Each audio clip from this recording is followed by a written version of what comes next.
En primer lugar, he de decir que yo a este congreso, a este coloquio sobre corpus lingüísticos y traducción, no he venido a enseñar nada, he venido a aprender, porque ni es una línea fundamental de investigación a la que me he ocupado, ni tampoco es algo a lo que pueda presumir de ningún número amplio, reducido, intermedio de publicaciones o de aportaciones.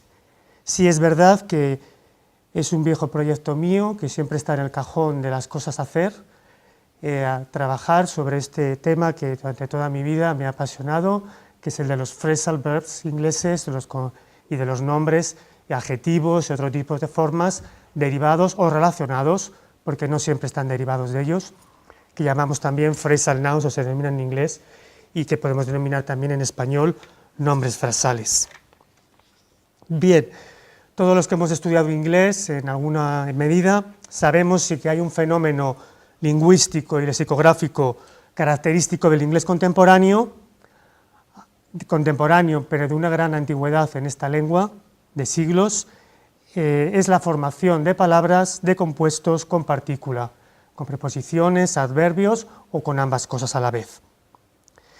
Hay verbos, hay nombres, hay adjetivos y hay otras formaciones muy variadas y más difíciles de clasificar. El primer ejemplo que les he puesto en las hojas que les he entregado es una oferta de trabajo en la que he marcado con letra negrita en unas breves 5 líneas y media. Tenemos Entrepreneur, Startup American Food Company, seeks manager to set up initial outlet in Glasgow. Experience must be include food management, hands-on understanding and development, and so on. En un fragmento de texto tan breve tenemos 5 formaciones, un verbo y 4 nombres adjetivos de este tipo de vocabulario. Este es el fenómeno al que nos estamos refiriendo y que conocen ya seguramente como estudiantes y muchos de ustedes profesores de inglés. Como sabemos, este tipo de vocabulario es una dificultad extraordinaria, tanto para su aprendizaje como para su traducción. Esto, por supuesto, para hablantes y traductores de otras lenguas que no sea el inglés. Las lenguas neolatinas, entre ellas el español, tienen o cuentan con posibilidades muy limitadas de traducir y dar la bienvenida a estas complejas lexicalizaciones de tanta carga semántica.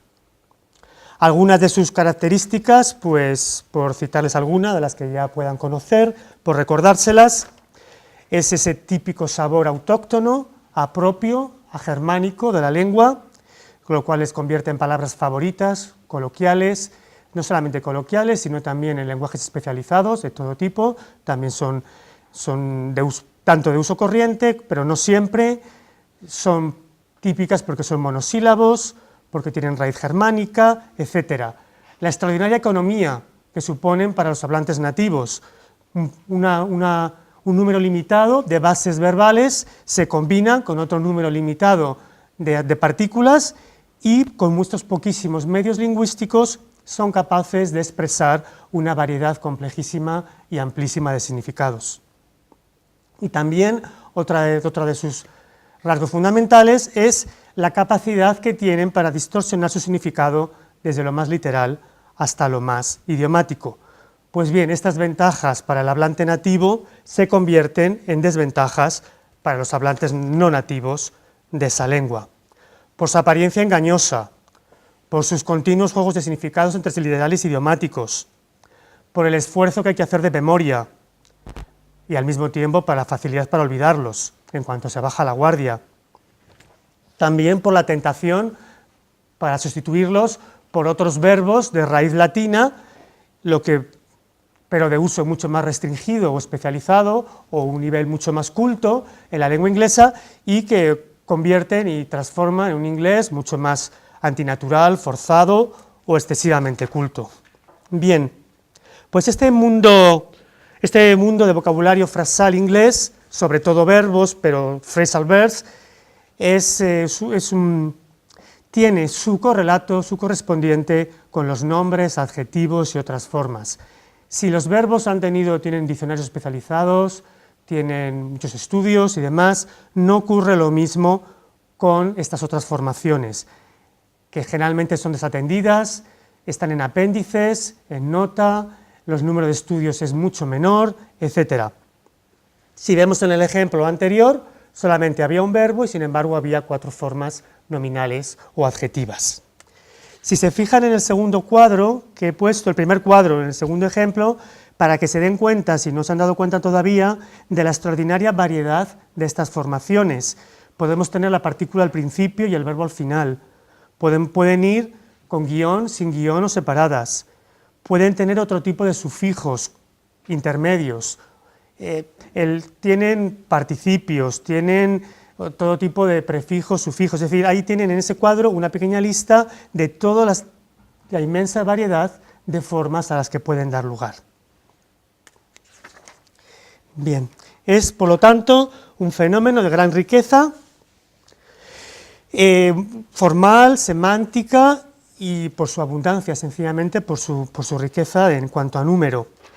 También otro caso muy importante es que siempre se cree que son derivados de los verbos, y no es así. Muchas veces se crean por analogía, y hay muchos de ellos en los que no tienen ningún verbo como antecedente. Y además, muchas veces ni siquiera no proceden de verbos, sino de otro tipo de palabras. 2 realidades relacionadas con estos vocabulario frasal. La enseñanza, por ejemplo, en una lengua como española, sobre todo de verbos, mucho menos de nombres, como mucho entre 10 ejercicios puede haber uno dedicado en los libros que tenemos disponibles para aprenderlos y estudiarlos. ¿Cómo son? Son ejercicios repetitivos, totalmente memorísticos, poco innovadores. Generalmente pues tenemos una base verbal con 10 ejemplos y hay que ir cubriendo en los huecos la preposición o el adverbio correspondiente. Es un esfuerzo poco rentable y sobre todo muy poco efectivo. Y lo más importante es que apenas se enseñan los nombres y otras categorías que no sean verbos. Y la segunda realidad, que la que les quiero hacer caer en cuenta, es que mientras que ningún verbo, o muy raramente, parece haber sido importado o incluido en la lengua española en calidad de préstamo lingüístico o anglicismo, ocurre todo lo contrario con los nombres y otras formas, donde hay una auténtica invasión de phrasal nouns y adjetivos también, phrasal adjectives, en español y en otras lenguas, porque no solamente es un fenómeno español. Además hay algunos estudios que comparan pues, diversas lenguas europeas con ello. Si se fijan, en otros ejemplos, en la segunda hoja de las fotocopias que le he entregado, hay 9 ejemplos que proceden del periódico ABC y todos están fechados a finales del siglo XX y principios del siglo XXI. Solamente me voy a ir fijando un poco, no los vamos a leer completos, en la parte que está en negrita, ¿no? Camionetas pick-up, huelga no, lockout, el lockout de nuevo. Cuando se concedió la independencia, el número 3, el número 4, la independencia, cuando se restituyó Hong Kong a la República Popular de China. Hanover, la entrega, Hanover, de la resaca. Es decir, planificador de oficinas, layout, ejemplo número 5. Opting out, quedarse al margen de una acción común. Si se dan cuenta, lo que quiero que se fijen aquí es que generalmente, en la mayor parte de los usos en español de estas palabras, de los nombres, siempre se da en el contexto la traducción, o como mínimo una explicación. Puede ir desde el término de una sola palabra hasta la frase o hasta la definición completa de la paráfrasis. Overbooking, leaseback, outsourcing, herramientas de almacenamiento, net backup, etc.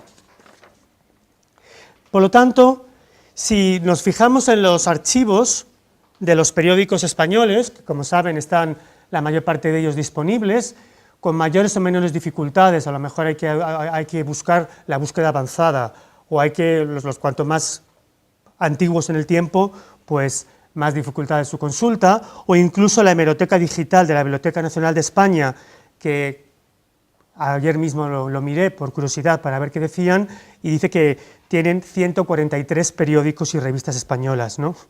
Esta hemeroteca digital está disponible en las redes desde 2007, se supone que eso seguirá creciendo.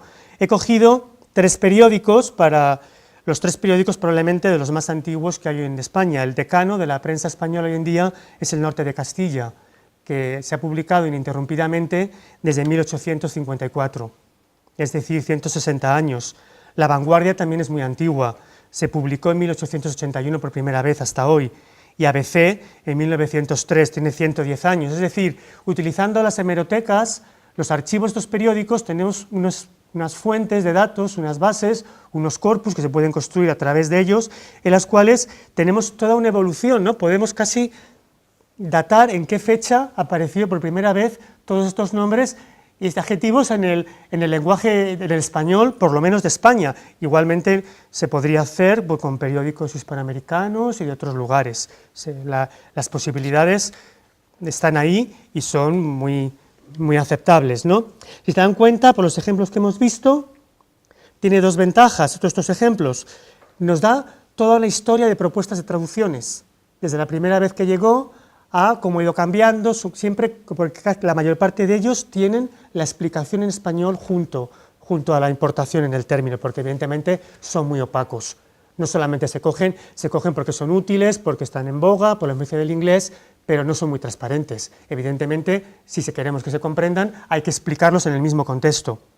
Y otra cosa muy importante, que puede ser una herramienta pedagógica, si los verbos no se han convertido en vocabulario español, los nombres sí, y tenemos una ayuda, una herramienta para contextualizar sus significados, para asimilarlos, para que no sea algo tan abstracto y tan irreal, sino para utilizarlos en usos asimilados, en usos de la lengua española.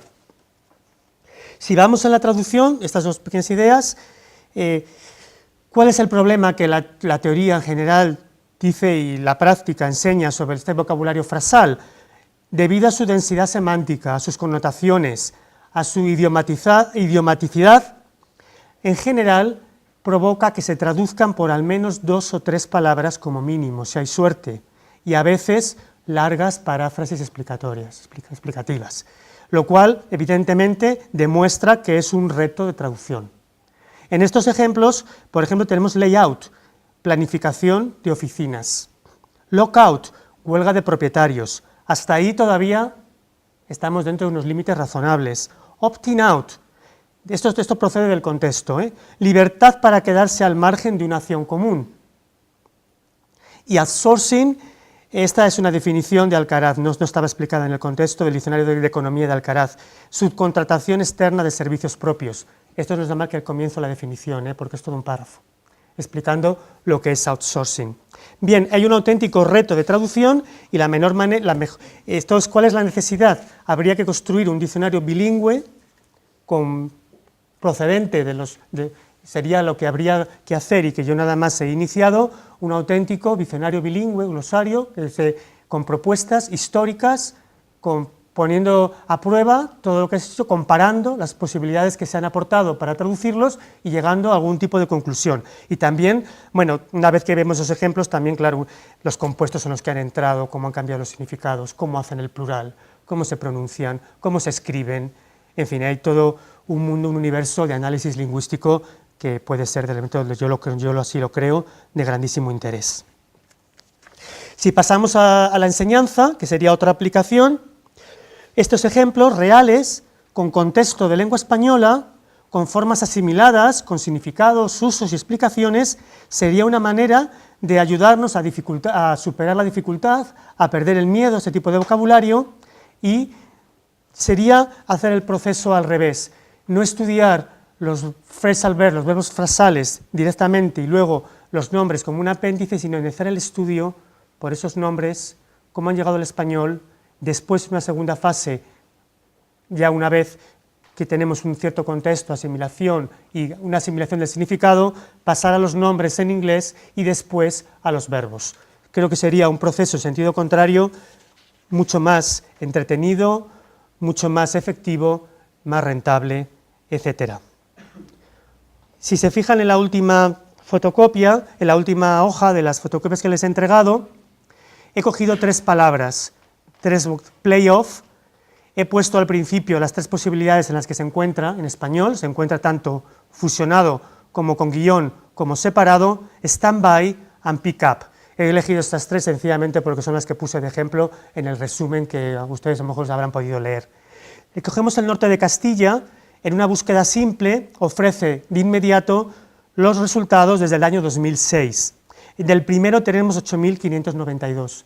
Ya hay riqueza para ver cómo se ha aplicado, cómo se ha traducido, qué compuestos ha entrado, qué significados se han creado, etc. El segundo hay muchos menos, 157, y del tercero 222. Si vamos al ABC, que también es una búsqueda simple, los últimos 10 años, del primero tenemos 10.000. Y esos son nada más 2 periódicos hasta ahora. El segundo, 519 y 620. La Vanguardia es muy amigable, nada más entrar te ofrece el archivo completo desde el primer año. Yo da como número 17.091 de Playoff, que probablemente sea el más popular de todos, ¿no?, debido a su uso en contextos deportivos. Y el otro, pues 2.046, y del tercero, 4.781, es decir, la riqueza de datos es sorprendente, ¿no?, es muy amplia. Bien, como les he dicho, un apasionante campo de investigación con muchas aplicaciones. Pueden resultar en métodos de enseñanza, en diccionarios, en consejos para traducir. Es esencial trabajar con corpus porque tenemos los datos ahí y hay que utilizarlos. Están disponibles en archivos electrónicos españoles. Habría que ampliarlo a hispánicos y, como no, pues si se siguiera, pues se podría hacer luego lingüística contrastiva en otras lenguas, latinas, para empezar por las latinas, y luego por otras lenguas, que evidentemente esto es un fenómeno universal, no es un fenómeno solo de la lengua española. Y esta es la ilusión, y no sé si antes de que me jubile y después tendré ganas, algún día remataré y publicaré un diccionario, libro sobre este tema, y por supuesto, como ya les he dicho, cualquier consejo o idea de los muchos expertos que hay aquí sobre estos temas que puedan aportarme será muy agradecida. Muchas gracias.